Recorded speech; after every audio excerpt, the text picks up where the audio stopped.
Bom dia, pessoal. Sejam todos bem-vindos à call da RJI Investimentos. Eu sou Oscar Frank, consultor econômico da RJI, e estamos iniciando a gravação da nossa call do dia 28 de julho de 2026. Sejam todos muito bem-vindos. Iniciar hoje, então, falando do cenário internacional, pessoal, nós tivemos ao longo da semana passada uma semana bastante fraca em termos da revelação, da divulgação de indicadores econômicos, tanto lá fora quanto aqui dentro. Então, repassando aí alguns dos principais acontecimentos, primeiramente do ponto de vista geopolítico, ao longo da semana passada nós tivemos aí trocas de ataques entre Estados Unidos e o Irã. Então, houve aí retaliações por parte do Irã, por parte de Teherã, contra bases americanas que estão localizadas ali no Golfo, e como resultado, como consequência, os fluxos de embarcações aí em dois dos principais estreitos, né, tanto de Hormuz quanto de Bab el-Mandeb, acabaram ficando mais restritos, né? Então, isso naturalmente trouxe impactos do ponto de vista do encarecimento do barril de petróleo, até porque, conforme o noticiário, nós não notamos nenhum tipo de progresso quanto a negociações envolvendo as duas partes. Então, na semana passada, nós tivemos aí um avanço do petróleo de aproximadamente 7%, barril do tipo Brent, e a cotação aí voltou para próximo da casa dos $100, né? E é claro que os analistas, os investidores, os próprios bancos centrais acompanham isso de perto, até porque recentemente nós já observamos o quanto isso causou em termos de aceleração, principalmente dos preços de energia e até certo ponto também de outros segmentos, e trazendo toda a sorte aí de implicações do ponto de vista econômico. No cenário internacional, pessoal, ao longo da semana passada, nós tivemos aí como um fato relevante a decisão do Banco Central Europeu envolvendo a taxa básica de juros. Então, houve aí a manutenção da taxa básica em 2,25% ao ano. Isso veio em linha com as expectativas do mercado.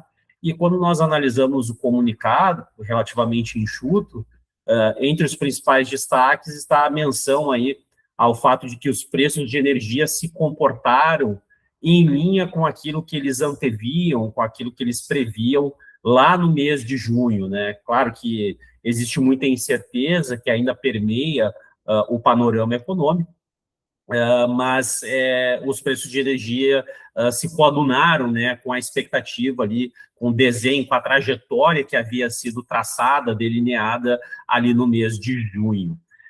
No entanto, eles pontuaram, observaram que o impacto pleno da guerra, do conflito geopolítico que nós estamos observando, ainda não se materializou por completo sobre a inflação. Então, ainda mantendo um tom de cautela com relação, então, ao que pode acontecer ainda a respeito da dinâmica dos preços. Então, eles citaram que vão acompanhar, então, duas variáveis que são fundamentais para que nós possamos, então, traçar a perspectiva para os preços, que é a intensidade e a duração do choque. Então, esses são dois vetores importantes, claro que trazem muita incerteza, porque ninguém sabe efetivamente o que esperar a respeito dessas duas variáveis, né, o quão intenso, né, qual a magnitude do choque, por quanto tempo isso vai durar. E aí, justamente para que, a partir do monitoramento desses dois vetores, a gente possa entender, então, tanto os impactos indiretos quanto os efeitos de segunda ordem sobre a inflação. O que significa impactos indiretos, pessoal? É o repasse dos preços de energia para a parte menos volátil da inflação, como, por exemplo, as medidas de núcleo, né? E os efeitos de segunda ordem dizem respeito, então, ao fato de quando os preços, de uma maneira geral, estão mais elevados, quando, a partir desse momento, os agentes econômicos passam a incorporar isso na sua formação de preços, né? Ou seja, passam a ter expectativas mais altas com relação ao futuro, né? Então, monitorar justamente, então, como que a magnitude e a intensidade do choque geopolítico podem reverberar, então, tanto indiretamente sobre a inflação, né? E também com relação a esses efeitos de segunda ordem. E aí, na tradicional coletiva de imprensa, né, que a presidente Christine Lagarde sempre concede após, então, a decisão, ela mencionou, né, que vai acompanhar de perto, né, o comitê vai monitorar com proximidade a evolução de diversos indicadores para embasar, então, a decisão de setembro. Lembrando, pessoal, que com base nas negociações de mercado, existe uma probabilidade majoritária, né, acima de 50%, de que a gente tenha uma nova alta de juros aí na decisão de setembro, né? Então, tivemos na penúltima reunião, nessa última houve a manutenção, então a expectativa agora por parte do mercado é de que voltemos a ter, né, uma nova elevação da taxa básica de juros, aí no caso, né, caso venha a se confirmar, de 2,25% para 2,50% ao ano. E ela adotou um tom de serenidade, ela não se comprometeu com uma trajetória específica dos juros, né? Então, essa situação envolvendo o forward guidance que nós observamos em alguns bancos centrais, né? Ou seja, muitas vezes uma sinalização mais clara do que tende a acontecer nas reuniões, nos encontros futuros, isso não aconteceu, né? Então, ela deixou em aberto os próximos passos, e que essas decisões serão tomadas reunião após reunião e reforçando, então, o mandato, o objetivo, então, do Banco Central, que é colocar a inflação na sua meta de 2%. E ainda com relação, então, à zona do euro, entre os poucos indicadores que foram divulgados, nós tivemos, as prévias dos PMIs, né, de julho. Os PMIs são indicadores que são construídos a partir de sondagens realizadas junto aos empresários, que guardam uma aderência bem interessante com o comportamento tanto setorial quanto também da própria atividade econômica como um todo. E com base nesses levantamentos da Standard & Poor's para a zona do euro especificamente, nós tivemos resultados que acabaram surpreendendo positivamente, né? E o que também chamou a atenção não foi só a intensidade do crescimento, mas uma recuperação, uma retomada um pouco mais disseminada entre os segmentos, né? Então, isso acaba sinalizando aí, talvez, para um início de terceiro trimestre de 2026 melhor do que aquilo que se esperava no primeiro momento, né? Vamos ver, então, o que vai acontecer a partir da divulgação, né, do dado consolidado de julho, se vai se manter essa mensagem, né, com base naquilo que acabou de ser revelado, então, pela prévia do PMI de julho. E com relação ainda ao cenário internacional, pessoal, um aspecto que vai ser marcante, importante ao longo dessa semana é a decisão do Fed a respeito dos juros americanos. Só para a gente poder contextualizar e retomar um pouco daquilo que foi mencionado nas calls anteriores, né? Nós tivemos aí alguns membros do Fed com declarações mais hawk, mais duras a respeito da política monetária e focando principalmente no comportamento da inflação, né, que se deteriorou ao longo dos últimos meses, muito embora, né, com base na última leitura aí, tanto do CPI quanto do PPI, nós tivemos uma surpresa bastante positiva, mas, de uma maneira geral, ainda é um comportamento que inspira cautela, que inspira preocupação. Então, apesar dessas mensagens mais duras, mais rock, e também citando, né, preocupações com relação, então, à inflação, e, inclusive, né, suscitando por parte de alguns membros, por parte de alguns dirigentes, a necessidade de novos aumentos de juros, eu acredito que nessa reunião especificamente, pessoal, o FONC vai manter, então, a taxa básica de juros dos Estados Unidos aí entre 13,50% e 13,75% ao ano. E a razão para isso, como eu afirmei anteriormente, principalmente esses dados um pouco mais benignos, aí, tanto do CPI, inflação ao consumidor, quanto do PPI, preços ao produtor.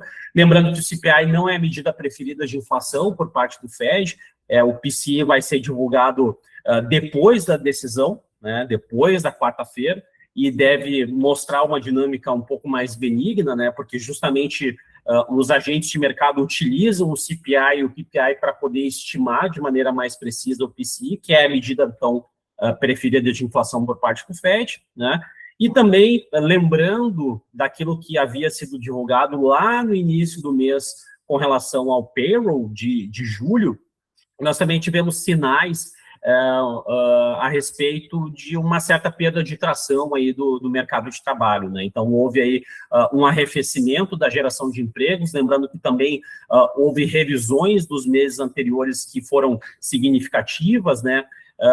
Desaceleração, né, do ritmo de crescimento dos salários. Então, essa dupla combinação, pessoal, entre talvez aí uma inflação, um quadro um pouco melhor, né, em relação àquilo que se imaginava anteriormente, né, e também de um mercado de trabalho perdendo um pouco de tração. Eu acredito que nesse momento isso vai ser suficiente aí para que o Fed ganhe tempo, observe novos dados, observe novos indicadores e assim se posicione, né, eventualmente, né, com relação a alguma mudança para o próximo encontro aí a ser realizado no mês de setembro. Tá? Então, esses dados do CPI e do PPI, pessoal, o Fed de Cleveland, né, ele utiliza, então, para realizar, então, uma estimativa, até certo ponto oficial, do que esperar, então, para o PCI, e o PCI de julho, né, que vai ser divulgado aí na próxima quinta-feira, deve registrar uma deflação do índice cheio, né, menos 0,12%,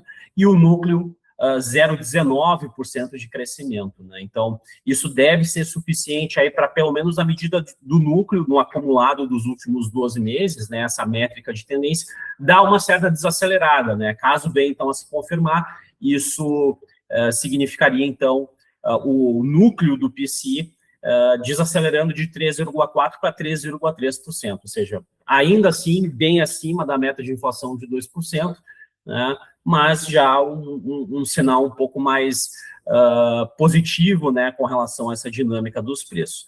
Claro que isso certamente vai ser abordado, vai ser mencionado, talvez no comunicado, talvez ali na coletiva de imprensa do Kevin Warsh, que um risco relevante para o futuro é a retomada do conflito aí no Oriente Médio e o impacto aí sobre os preços de energia. Inclusive, quando nós analisamos os dados atualizados dos preços nas bombas de combustível nos Estados Unidos, já é possível, então, evidenciar que a gasolina ela já ficou significativamente mais cara. Então, isso aumenta a incerteza, inclusive, com relação a repasse para outros tipos de preços dentro da cesta de consumo por parte das famílias americanas. Então, é algo que deve ser mencionado e que certamente representa aí um risco com relação ao futuro, né, e que coloca como um cenário até bastante factível para a próxima reunião, para o próximo encontro a ser realizado no mês de setembro, talvez aí uma alta de juros. Tá? Então, vamos acompanhar para ver o que vai acontecer. E ainda com relação ao cenário internacional, pessoal, alguns dados econômicos que foram divulgados para a China, eles seguiram de uma maneira geral denotando fraqueza. No entanto, o que nós seguimos percebendo, pessoal, é que as autoridades, o governo chinês, segue com uma preferência para acelerar investimentos que já foram aprovados, que já estavam contemplados, em vez aí de lançar estímulos de grande porte. E o foco, né, com relação, então, a esses investimentos, segue aí sendo concentrado em setores estratégicos, principalmente tecnologia, que é o grande vetor, que é a grande mola propulsora do crescimento chinês já há algum tempo. Houve ainda, né, a decisão confirmada por parte do presidente Trump de estabelecer aí tarifas que variam de 10% a 12,5% para a entrada de produtos estrangeiros no território americano para cerca aí de 60 parceiros, e isso acaba substituindo aquela alíquota global que nós tivemos até pouco tempo atrás, de 10%, né? Então, uma em substituição à outra, não se soma, então, nesse caso específico, as duas tarifas. Então, o que aconteceu, né, a alegação utilizada pelos Estados Unidos é de que esses 60 parceiros comerciais estariam utilizando, né, fazendo uso de trabalho forçado. Isso acaba reduzindo os custos relacionados ao trabalho e também da própria mercadoria e prejudica, então, a competitividade com os similares americanos, né? Então, isso acabou acontecendo, né? Houve a confirmação, então, dessa alíquota, né, de 10% a 12,5%, que substitui, então, a alíquota global de 10%. Pessoal, sobre cenário internacional, são essas as considerações. Eu fico à disposição de vocês, não sei se tem alguma dúvida, se vocês desejam algum esclarecimento, fico aí à disposição de todos.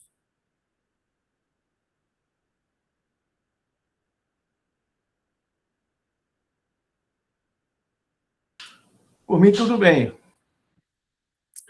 Bom, maravilha, pessoal. Se vocês tiverem depois aí alguma dúvida, quiserem remontar essa parte, né, específica de cenário internacional um pouco mais adiante, por favor, fiquem bem à vontade. E aí, com relação ao Brasil, pessoal, é entender um pouco, né, de como que nós nos posicionamos com relação, então, a essa nova alíquota, né? Então, o que acabou acontecendo é que o Brasil ficou no teto dessa faixa, né? Então, 12,5%.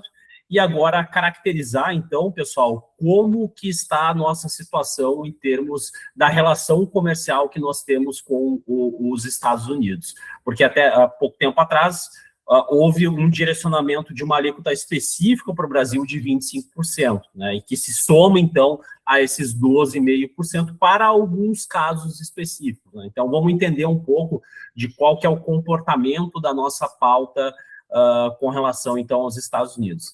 Então, hoje, pessoal, nós temos aproximadamente 53% da nossa pauta, isso equivale a cerca de 22 bilhões de dólares, que estão isentos, né, que não tem qualquer tipo de cobrança adicional para ingressar na economia americana. Então, alguns setores acabaram sendo beneficiados, sobretudo aqueles, né, que são mais sensíveis do ponto de vista da inflação para os Estados Unidos. Então, combustíveis, carnes, café, suco de laranja, enfim.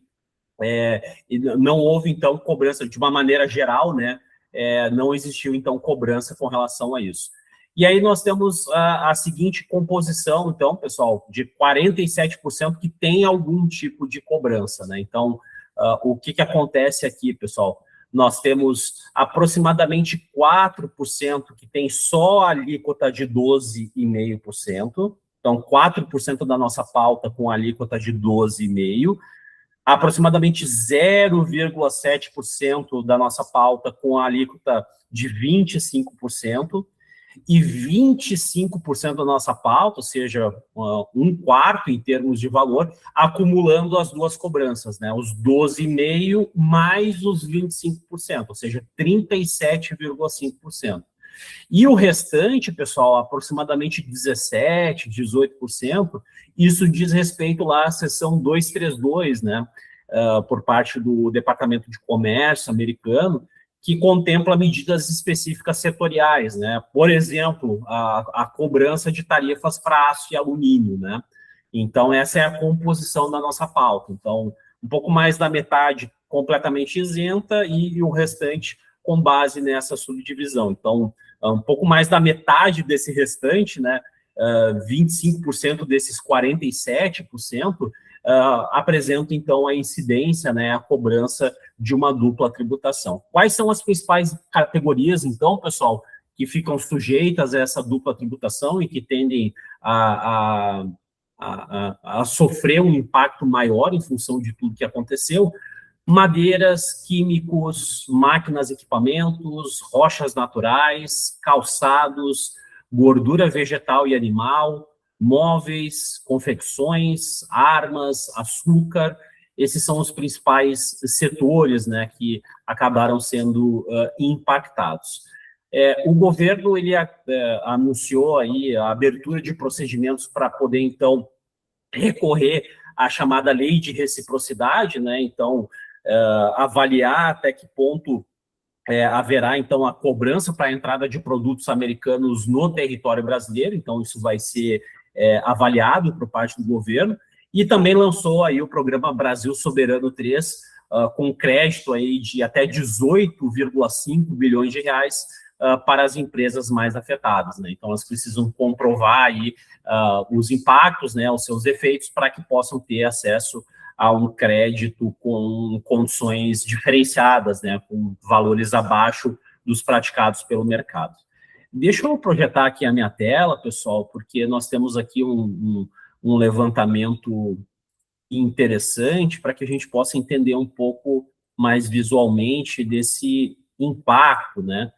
Tem uma reportagem aqui do jornal o Globo, que faz referência aqui a um estudo da Anshan, pessoal, que mostra exatamente isso, né? Então, aqui tem uma divisão de várias categorias econômicas, e aí a separação, né, entre aquilo que se encontra isento, cobrança de 12,5%, 25%, a dupla cobrança de 37,5% e aquilo que diz respeito à seção 232. Claro que isso pode variar, mesmo dentro de um grande segmento, de uma grande categoria, mas aqui a gente consegue enxergar até um pouco mais visualmente, né, pessoal, os principais impactos. Depois posso passar aqui o link para vocês. Eu acredito que isso possa ser bem relevante, né, interessante aí para a tomada de decisão. Perfeito? Então, aqui a gente consegue ter essa noção, né, com relação aí aos principais setores que acabaram ficando de fora, isentos, né, e também aqueles que sofreram aí com a maior quantidade de cobranças, ok? Deixa eu interromper aqui o compartilhamento. E para finalizar essa parte de Brasil, pessoal, né, novamente ressaltando que nós não tivemos a divulgação de indicadores relevantes aí ao longo da semana passada, e o mercado, então, acompanhou de perto aí a divulgação de pesquisas eleitorais, formação de alianças aí para o pleito de outubro. E aí um grande destaque, né, foi a pesquisa da Quest, que mostrou aí que para o eventual segundo turno, né, o presidente Lula tem 8 pontos de vantagem com relação ao senador Flávio Bolsonaro.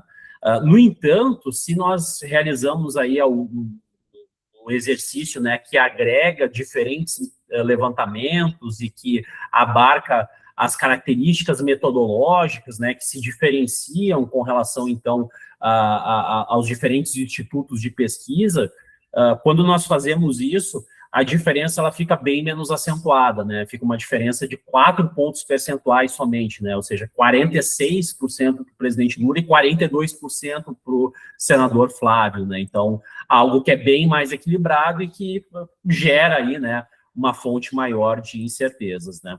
Ali na convenção do PL, que lançou, então, o senador Flávio como oficialmente candidato à presidência, não se definiam aí quem vai ser o vice na chapa, justamente por conta aí da ausência de acordo, seja com a União Brasil, seja com o PP, seja com republicanos, então, algo que precisa ser acompanhado de perto.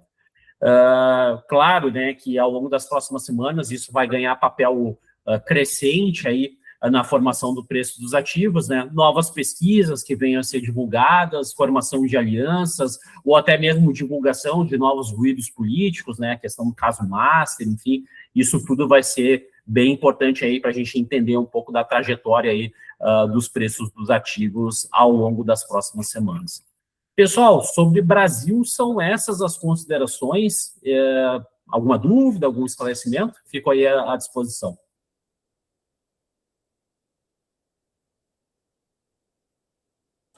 Não, hoje tem o IPCA 15, não é isso? 0,21 que é esperado? Isso, exatamente, Júlio. Eu já ia comentar a respeito da agenda, e a expectativa é por aí, é 0,20, 0,21%. Tá bom, ok. Perfeito? Bom, deixa eu então falar, aproveitar o gancho para comentar então da agenda de indicadores, pessoal. Então, como o Júlio questionou, né, de fato, logo mais aí às 9 horas nós teremos então a divulgação do IPCA 15, a prévia da inflação oficial para o mês de julho, e a estimativa é em torno disso, viu? 0,20, 0,21%. Além disso, pessoal, para hoje nós temos aí a confiança do consumidor americano, o dado da Conference Board, não ali da Universidade de Michigan, né? E também dados de balança comercial dos Estados Unidos. Amanhã, essa semana tem uma agenda bem carregada, tá? Diferentemente do que aconteceu na semana anterior. Nós temos amanhã, então, a dívida pública federal do Brasil, a decisão do Banco Central americano sobre os juros, e também o PIB da zona do euro, referente aí ao segundo trimestre, ok? Na quinta-feira, nós temos dados de mercado de trabalho aqui para o Brasil, tanto CAGED quanto PNAD. A primeira leitura do PIB dos Estados Unidos, referente ao segundo trimestre de 2026. Tá? Além disso, nós vamos ter o PCI, né, a divulgação da métrica da inflação preferida por parte do Banco Central americano, e também dados de confiança aí na zona do euro, empresários, consumidores. Então, Essa é a agenda para quinta-feira. E na sexta-feira, resultado fiscal aqui no Brasil, né, do setor público, arrecadação federal também, além de dados econômicos para a zona do euro. Então, tanto taxa de desemprego quanto inflação. Então, retomando rapidamente, pessoal, hoje IPCA 15 aqui no Brasil, confiança do consumidor dos Estados Unidos e balança comercial dos Estados Unidos. Amanhã, dívida pública no Brasil, decisão do Banco Central dos Estados Unidos sobre os juros e também PIB da zona do euro, segundo trimestre de 2026. Na quinta, mercado de trabalho aqui no Brasil, tanto CAGED quanto PNAD, PIB dos Estados Unidos, segundo trimestre, PCI, né, inflação, a métrica preferida, então, do Banco Central dos Estados Unidos, e dados de confiança para a zona do euro. E na sexta, resultado fiscal do setor público no Brasil, além da arrecadação federal, e também dados econômicos para a zona do euro, taxa de desemprego e também inflação. Ok, pessoal? Então, com isso, eu encerro. Não sei se também se vocês querem fornecer aí algum desejo, né, alguma sinalização aí sobre algum tema que pode ser tratado na nossa call da semana que vem. Fico aí, então, à disposição. Se precisarem também me acionar aí para alguma situação, por favor, façam, tá?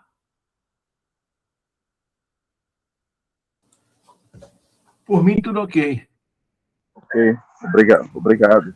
Tá ok. Ok, gente. Boa semana, bom trabalho a todos aí, viu? Obrigado, boa semana a todos. Tchau, tchau, gente.